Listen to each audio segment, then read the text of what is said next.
నిమిషం చివరి నుంచి వాడు కూడా ఒక నిమిషం. మహాకవి శ్రీరంగం శ్రీనివాసరావు గారు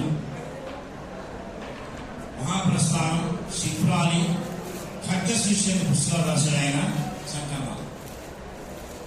ఖడ్గ సృష్టి అనేటువంటి దాంట్లో గొప్ప వాళ్ళందరూ ఏమైపోయారమ్మా ఈ రోజున భారతావని?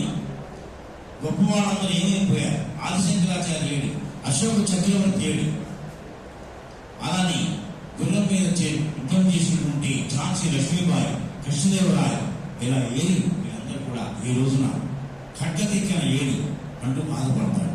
వాళ్ళందరూ నిన్న కురిసిన హిమసుమాలు అంటే మంచు పుష్పాలలాగా, మంచుకు పడగానే ఏమవుతుంది, కాసేపట్లో కరిగిపోతుంది. అలా వచ్చి వాడు విడిపోయారే, వాడు లేని అని బాధపడుతూ మహాకవి శ్రీశ్రీ అద్భుతంగా రాశాడు. దాన్ని నేను పాటగా పాడే చాలా చోట్ల నాకు ప్రథమ బహుమతి వచ్చిన సందర్భాలు చాలా ఉన్నాయి. తమ్ముడు అడిగాడు కాబట్టి ఏమి తల్లి నిరుడు కురిసిన హిమ సమూహములేవి తల్లి,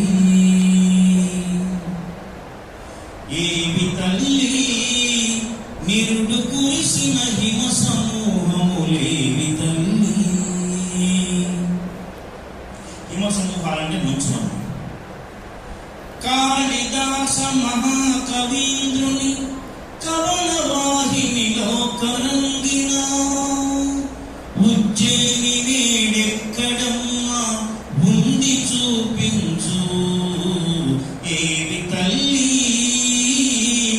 నిరుడు కురిసిన హిమ సమూహములేవి తల్లి. కాళిదాస మహాకవి, సంస్కృతంలో మహాకవి, జాతీయ కవి ఆయన. కాళిదాస మహాకవి కవిత్వంలో అడుగడుగునా కనిపించేటువంటి ఉజ్జయిని ఆ నగరం ఏదమ్మా ఈ రోజున? కాళిదాస మహాకవీంద్రుని కవన వాహినిలో కరంగిన ఉజ్జయిని వేడెక్కడమ్మా ఉంది చూపించు. ఏవి తల్లి నిరుడు కురిసిన హిమ సమూహములేవి తల్లి.